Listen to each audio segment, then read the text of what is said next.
Assalamualaikum warahmatullahi wabarakatuh. Perkenalkan, kami dari kelompok 3 Kapitan Selekta Hukum. Kami akan memberikan pemaparan materi mengenai kebijakan penentuan yang dapat dipidanakan. Perkenalkan, nama saya Arifin Fadila Putra. Nama saya Dini Daria. Saya Octaviani Sidaisa. Saya Agustina Putri. Saya Siti Indonesia Walia. Sudah ya perkenalannya. Pertama akan dipaparkan oleh Eka. Oke, baik. Kapan kebijakan dapat dipidana? Pemerintah Jokowi JK untuk memenuhi target pertumbuhan ekonomi di atas 6% sesuai dengan janjinya, berencana membelanjakan 5.000 triliun lebih selama 5 tahun untuk infrastruktur. Dengan proyek-proyek infrastruktur, biaya logistik nasional dapat lebih rendah. Lapangan kerja yang tersedia dapat mengurangi pengangguran, volume BBM bisa ditekan. Proyek infrastruktur ini terbesar di berbagai kementerian dan di pemerintah daerah. Masalah utama yang dihadapi ada dua, yaitu pembebasan tanah dan masalah hukum. Pembebasan tanah akan diupayakan dengan mengundang partisipasi masyarakat, namun masalah hukum, khususnya kekhawatiran pimpinan proyek Pemprov untuk mengambil keputusan, akan membuat konsekuensi besar ke eskalasi biaya, kualitas pekerjaan, dan pelayanan publik. Presiden Jokowi JK ingin serba cepat. Kalau bisa dipercepat, kenapa diperlambat? Namun banyak pejabat aparatur negara maupun pejabat BUMN kita mengalami kegamangan ketika dihadapkan pada keputusan untuk segera bertindak cepat. Masalahnya adalah siapa yang mau menanggung resiko hukum dalam pengambilan keputusan yang cepat, apalagi kalau disuruh harus memotong birokrasi alias membuat pengecualian dalam prosedur tender demi kepentingan yang lebih besar. Kasus Dahlan Iskan baru-baru ini menjadi contoh bagaimana terobosan yang dilakukan pada saat menjadi dirut PLN kemudian berbuah menjadi tersangka. Pejabat kita umumnya takut bahwa kesalahan administrasi yang dilakukannya kemudian dipersepsikan oleh penegak hukum sebagai kebijakan yang koruptif atau perbuatan koruptif. Menurut beberapa pakar hukum administrasi negara yang diminta untuk memberikan keterangan ahli di persidangan, menyatakan bahwa keputusan pejabat negara baik dalam rangka belik maupun diskresi atau kebijakan discretionary power tidak dapat dilarikan ke arah hukum pidana meskipun dalam kebijakan terjadi suatu penyimpangan administratif.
menimbang bahwa walaupun terdakwa terbukti melakukan perbuatan yang didakwakan kepada dalam dakwaan primer, tetapi karena perbuatan terdakwa bukan merupakan suatu perbuatan pidana, maka terdakwa harus dilepas dari segala tuntutan hukum.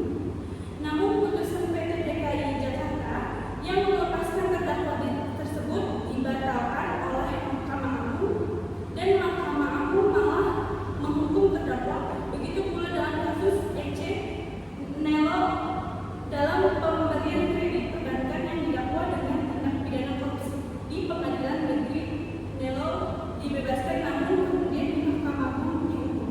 Selanjutnya akan dipaparkan oleh Agustina Putri.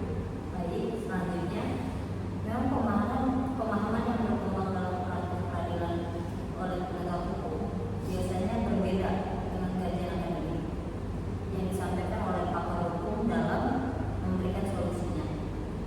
Dalam kerangka hukum administrasi negara, parameter yang membatasi gerak bebas kewenangan aparatur negara adalah penyalahgunaan wewenang dan sewenang-wenang, sedangkan dalam area hukum pidana pun memiliki karakter yang membatasi gerak bebas kewenangan aparatur negara berupa unsur perbuatan melawan hukum pasal 2 UU TPK dan penyalahgunaan kewenangan pasal 3 UU TPK. Permasalahannya adalah manakala aparatur negara melakukan perbuatan yang dianggap menyalahgunakan kewenangan dan melawan hukum, artinya mana yang dapat menjadikan ujian bagi penyimpangan aparatur negara ini, hukum administrasi negara ataupun hukum pidana, khususnya dalam perkara tindak pidana korupsi ini. Saya sendiri berpendapat bahwa kebijakan publik yang dibuat dan dijalankan dengan itikat baik pasti tidak dapat didiskriminasikan. Sebaliknya, kebijakan yang dibuat dan dijalankan dengan itikat baik atau tidak melawan hukum atau tidak menyalahgunakan kewenangan yang disadari membawa dampak merugikan keuangan negara atau perekonomian negara adalah merupakan tindak pidana atau korupsi. Bahkan korupsi jenis ini yang sangat berbahaya. Karena apa? Sebenarnya dari luar tidak nampak korupsi, karena dibuat oleh kebijakan yang berbentuk peraturan, keputusan dan lain-lain. Namun sesungguhnya akibatnya sangat luas, merugikan perekonomian di berbagai sektor dan merugikan keuangan negara kita. Namun bagaimana sebenarnya kebijakan atau tindakan pejabat itu dapat dipidana atau tidak? Materi ini dapat menjawab permasalahan tersebut agar pemahaman kita lebih kritis terkait materi tersebut. Kita mulai dari kewenangan. Menurut Filipus M. Hadjon, kewenangan atau wewenang adalah konsep lain, konsep dalam hukum publik. Dalam konsep hukum publik, wewenang merupakan suatu konsep inti dan dalam hukum tata negara dan hukum administrasi. Dalam hukum tata negara, wewenang dideskripsikan sebagai kuasa hukum. Jadi, dalam konsep hukum publik wewenang berkaitan dengan kekuasaan. Menurut S.F. Martin dikemukakan, hukum administrasi kewenangan adalah kewenangan kekuasaan yang diformalkan baik terhadap golongan orang tertentu maupun terhadap suatu bidang pemerintahan tertentu yang berasal dari kekuasaan legislatif atau kekuasaan pemerintah. Sedangkan pengertian kewenangan hanyalah mengenai onderdil tertentu atau bidang tertentu. Dengan demikian, wewenang adalah kemampuan untuk melakukan suatu tindakan hukum publik atau secara yuridis. Wewenang adalah kemampuan bertindak yang diberikan oleh undang-undang yang berlaku untuk melakukan hubungan hukum tertentu. dari sudut perolehan kewenangan pengetahuan pelaksanaan wewenang menurut hukum tata usaha dapat dibedakan sebagai berikut. Pertama, wewenang yang bersumber atau diperoleh dengan cara atribusi, yaitu wewenang yang langsung yang diberikan oleh peraturan perundang-undangan, misalnya wewenang gubernur, bupati, bendahara dan sebagainya.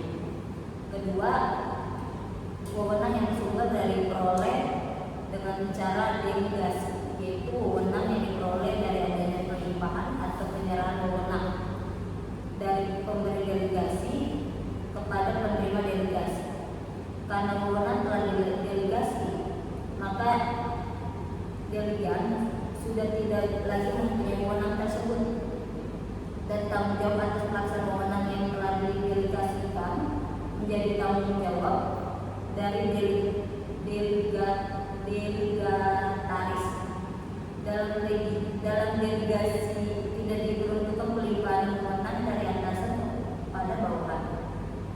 Dalam pengelolaan keuangan daerah menurut PP nomor 58 tahun 2005, kepala daerah sebagai pemegang kekuasaan pengelolaan keuangan daerah mendelegasikan sebagian atau seluruhnya kepada sekretaris daerah atau perangkat pengelolaan keuangan daerah. Pendapatan pendelegasi wewenang kepada perangkat pengelolaan keuangan daerah tersebut dengan surat keputusan daerah.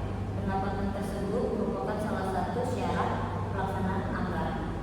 Jadi selanjutnya dilanjutkan oleh teman saya. Terima kasih. Pelimpahan wewenang dari kepala daerah kepada sekretaris daerah atau perangkat pengelola keuangan daerah sebenarnya lebih menyerupai dekonsentrasi atau pelimpahan wewenang pusat kepada daerah. Karena dalam konsep pelimpahan wewenang dengan cara delegasi tidak diperuntukkan pelimpahan wewenang dari atasan kepada bawahan. Sekretaris daerah dan perangkat pengelola keuangan daerah secara hierarkinya sebagai bawahan dari kepala daerah. Namun terkait dengan siapa yang bertanggung jawab secara hukum dalam hal terjadinya perbuatan melanggar hukum atau melawan hukum dan penyalahgunaan wewenang yang berakibat kerugian pada keuangan daerah atau perekonomian daerah atau korupsi, maka konsep pelimpahan wewenang dari kepala daerah kepada sekretaris daerah atau perangkat pengelola keuangan daerah adalah dalam bentuk delegasi, meskipun konsep delegasi dalam peraturan perundang-undangan tersebut keliru. Contoh kasusnya yang dapat dikemukakan sebagai berikut.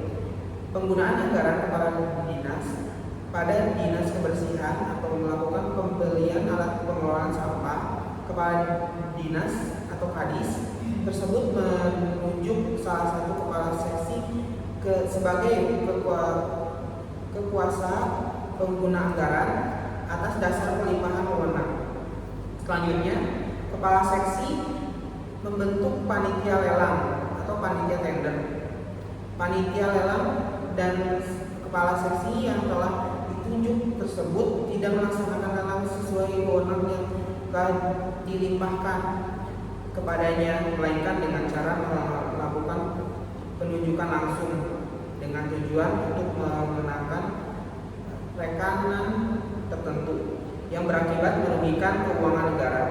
Dalam hal ini, siapa saja yang dapat dimintai pertanggungjawaban terkait dengan kasus posisi tersebut? Untuk menjawab siapa yang dapat dimintai pertanggungjawaban menurut hukum pidana adalah delegatoris atau penerima pelimpahan wewenang, yaitu panitia lelang. Yang ketiga, wewenang yang diperoleh dengan cara mandat, yaitu wewenang yang diperoleh penerima mandat atau mandataris yang hanya terbatas melaksanakan wewenang tersebut atas nama pemberi mandat, dapat dalam mandat tanggung jawab atas pelaksanaan wewenang masih tetap menjadi tanggung jawab pemberi mandat. Setelah mendapatkan gambaran lebih jelas tentang apa itu kewenangan, cara memperolehnya dan bagaimana penerapannya, selanjutnya kita masuk ke dalam pokok inti permasalahan.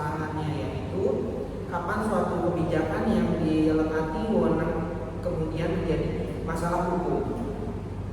Jawabannya adalah ketika terjadinya penyalahgunaan wewenang.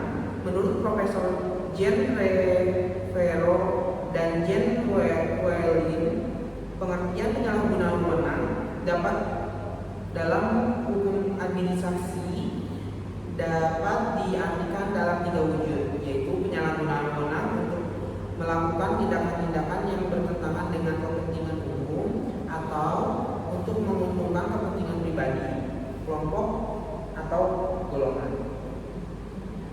2. Penyalahgunaan kewenangan dalam arti bahwa tindakan pejabat tersebut adalah benar, ditujukan untuk kepentingan umum, tetapi menyimpang dari tujuan apa yang kewenangan tersebut diberikan oleh undang-undang atau peraturan-peraturan lain. Yang ketiga, penyalahgunaan kewenangan dalam arti penyalahgunaan prosedur yang seharusnya dipergunakan untuk menyampaikan tujuan tertentu, tetapi tetap menggunakan prosedur lain agar terlaksana. Bentuk-bentuk penyalahgunaan wewenang ini adalah yang seringkali dipergunakan penegak hukum untuk melakukan kriminalisasi bentuk-bentuk perbuatan dalam lingkup atau ranah kompetensi hukum administrasi negara dan hukum perdata sebagai koruptif. Namun, apakah sesederhana itu menyimpulkan bahwa seseorang mengambil kebijakan yang ketika mengambil kebijakan berdasarkan jawabannya yang telah dilanggar undang-undang atau peraturan atau melanggar prosedur atau SOP yang telah ditetapkan dan diakibatkan telah merugikan negara, berarti telah melakukan tindakan pidana korupsi? Hukum pidana menetapkan pelaksanaan perintah undang-undang nomor pasal 50 KUHP, perintah jabatan pasal 51 ayat 1 KUHP, dan melaksanakan perintah jabatan yang tidak sah dengan itikat baik pasal 51 ayat 2 KUHP dalam kualifikasi tidak dapat dipidanakan karena tergolong ke dalam kelompok dasar peniadaan pidana. Artinya dalam hukum pidana, tanggung jawab jabatan dan tanggung jawab pribadi juga dipisahkan. Pemisahan tersebut dikonstruksikan dalam bentuk tidak dapat dipidanakan perbuatan sepanjang dalam kualifikasi tanggung jawab jabatannya. Berikutnya akan disampaikan oleh Prof. Yani. Terima kasih. Persoalannya adalah bagaimana menentukan batas antara perbuatan itu, tindakan itu termasuk dalam kualifikasi menjalankan perintah undang-undang, melaksanakan perintah jabatan maupun melaksanakan perintah jabatan yang tidak sah dengan itikat baik, dengan perbuatan atau tindakan dalam kualifikasi pribadi pejabat tersebut. Tanggung jawab pejabat dalam menjalankan fungsinya dibedakan antara tanggung jawab jabatan dan tanggung jawab pribadi. Perbedaan tersebut membawa konsekuensi yang berbeda dalam kaitannya dengan tanggung jawab pidana, tanggung jawab perdata, dan tanggung jawab gugatan tata usaha negara atau otonom.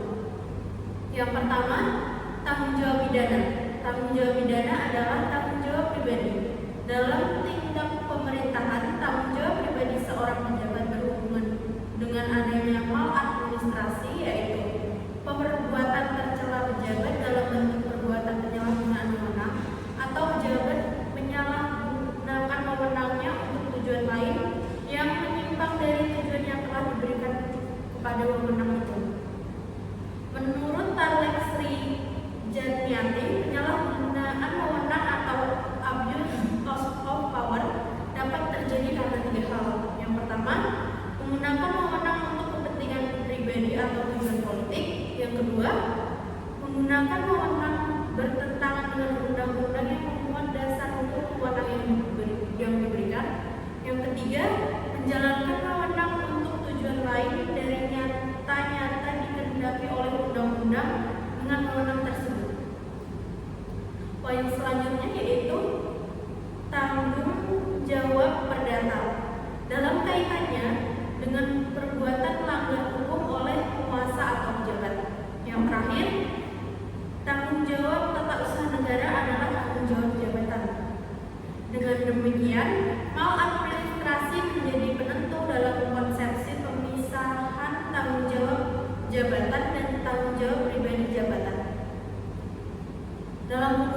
pidana menganut prinsip pertanggungjawaban pribadi atau personal responsibility, sedangkan pada hukum administrasi berlaku prinsip pertanggungjawaban jabatan atau liability jabatan. Dalam kaitan dengan tanggung jawab jabatan, jika perbuatan tersebut masih dalam tahapan beliat, hakim tidak dapat melakukan penilaian. Berbeda halnya dalam perbuatan beliat tersebut ada indikasi penyalahgunaan wewenang. Misalnya menerima suap, maka perbuatan pejabat tersebut dapat dituduh pidana. Sebagai ilustrasi dapat diketemukan contoh sebagai berikut. Gubernur Bank Indonesia atau BI mengesahkan kebijakan dana talangan untuk menanggulangi dampak krisis global. Kebijakan atau beliat yang dalam hal ini dituangkan dalam bentuk peraturan BI, hakim tidak dapat melakukan penilaian. Akan tetapi jika terbukti pengesahan yang dilakukan oleh Gubernur Bank Indonesia tersebut dikarenakan telah menerima suap, maka penerimaan suap itulah yang menjadi objek tuntutan pidana. Penyalahgunaan wewenang dalam diskresi atau kebijakan. Dalam bahasa Jerman disebut Freiheitsrecht. Menurut Laika Marzuki, Freiheitsrecht merupakan kebebasan yang diberikan kepada tata usaha negara dalam rangka penyelenggaraan pemerintahan, sejalan dengan meningkatnya tuntutan pelayanan publik yang harus diberikan tata usaha negara terhadap kehidupan sosial ekonomi warga yang kian kompleks. Menurut Sahran Basa, diperlukan Freiheitsrecht dalam administrasi negara dimungkinkan oleh hukum agar pemerintah dapat bertindak atas inisiatif sendiri, terutama dalam penyelesaian persoalan-persoalan penting yang timbul secara tiba-tiba. Dalam hal demikian, administrasi negara terpaksa bertindak cepat membuat penyelesaian. Namun, keputusan-keputusan yang diambil itu harus dapat dipertanggungjawabkan. S. Pramuji Atmosudirjo mengatakan bahwa diskresi diperlukan sebagai pelengkap atas asas legalitas, sebab tidak mungkin undang-undang untuk mengatur segala macam dalam kehidupan sehari-hari. Oleh sebab itu, perlu adanya diskresi dari pejabat yang terdiri dari diskresi bebas dan diskresi terikat. Pada diskresi bebas, undang-undang hanya menetapkan batas-batas dan pejabat bebas mengambil keputusan apa saja asalkan tidak melampaui atau melanggar batas-batas tersebut. Apa batasan tersebut yang tidak boleh dilanggar? Yang pertama, tidak bertentangan dengan hukum yang berlaku baik tertulis maupun tidak tertulis. Yang kedua, penggunaannya hanya ditujukan demi kepentingan umum. Pada diskresi terikat, undang-undang menetapkan beberapa alternatif dan pejabat bebas memilih salah satu alternatif. Dalam praktek pemerintahan, Freiheitsrecht dilakukan dalam hal belum ada peraturan perundang-undangan yang mengatur tentang masalah in concreto terhadap suatu masalah, padahal masalah tersebut harus segera penyelesaiannya dilakukan dengan segera. Misalnya dalam menghadapi suatu bencana alam maupun wabah penyakit menular, aparat pemerintah harus segera mengambil tindakan yang menguntungkan bagi negara maupun bagi rakyat. Tindakan mana semata-mata atas akarsa sendiri. Selanjutnya dilanjutkan oleh teman saya Dinda Junadia. Baik, terima kasih. Selanjutnya kasus yang terkait dengan mantan Menteri Kesehatan Siti Fadila adalah terkait kasus yang terkait dengan mantan Menteri Kesehatan Siti Fadila Subhani yang menunjuk langsung rekanan bisa menjadi contoh mengenai apa yang disebut diskresi atau Anda boleh berbeda dalam hal ini. Yusril Iza Mahendra menyatakan kasus hukum yang menimpa Siti Fadila adalah terkait dengan kebijakan diskresi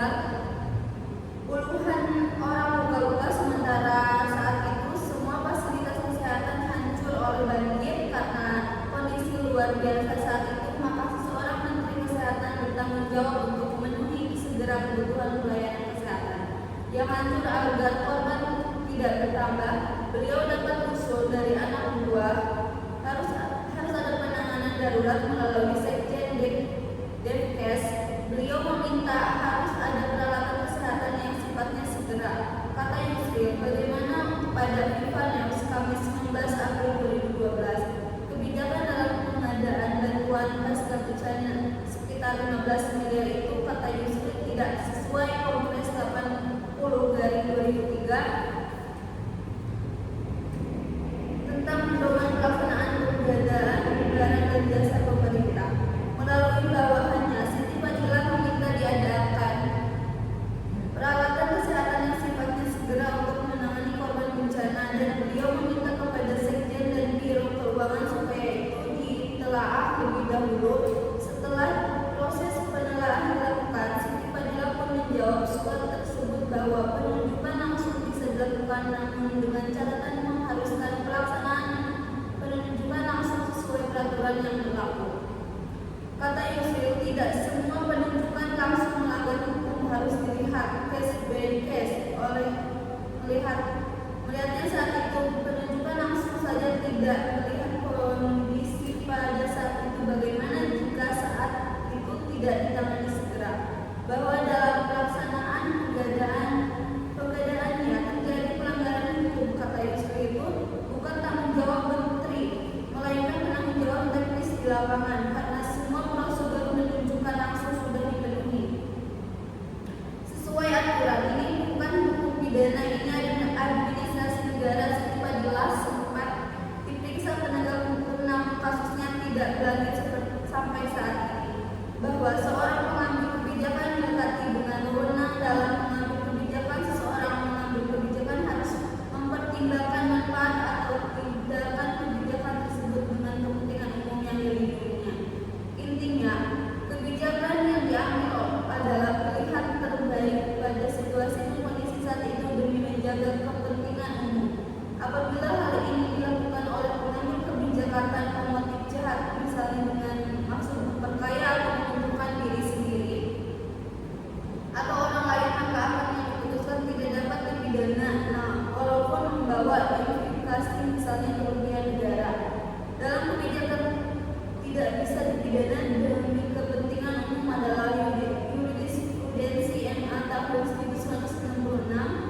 Jurisprudensi ini menghapus pidana yang muncul dari tindakan kebijakan asal memenuhi 3 syarat, yaitu negara tidak dirugikan, seorang atau badan hukum tidak diuntungkan secara melawan hukum, dan untuk melayani publik atau melindungi kepentingan umum. Namun apabila mengambil kebijakan mengandung unsur suap, ancaman, dan penipuan, tetap bisa dipidana. Jadi tergantung niat dan motivasinya. Untuk membuktikan adanya niat jahat atau mens rea dengan tujuannya memperkaya atau menunjukkan diri sendiri, orang lain harus dibuktikan adanya konflik kepentingan atau konflik antara pengambil kebijakan dengan pihak lain. Itu dapat dilihat dari hal-hal objektif yang diperoleh yang menunjukkan ada masalah atau tidak. Hikmahanto Zona, Guru Besar PHUI Jakarta, mengatakan bahwa yang perlu diperhatikan bukanlah kebijakan yang salah dan merugikan, tetapi niat jahat dari pengambilan kebijakan. Ketika membuat kebijakan harus dibuktikan dulu mens rea-nya atau niat jahat ada motif memperkaya diri atau orang lain. Kenapa kesalahan administrasi membentuk pertanggungjawaban pidana? Jadi, pada dasarnya kesalahan administrasi tidak dapat dipertanggungjawabkan secara pidana, namun apabila kesalahan administrasi tersebut disengaja dan disadari merugikan keuangan negara dan dilakukan dengan memperkaya dan menguntungkan diri sendiri atau orang lain, maka itu merupakan upah atau letak sifat melawan hukumnya korupsi. Dalam hubungannya dengan hukum pidana korupsi, khususnya pasal KUU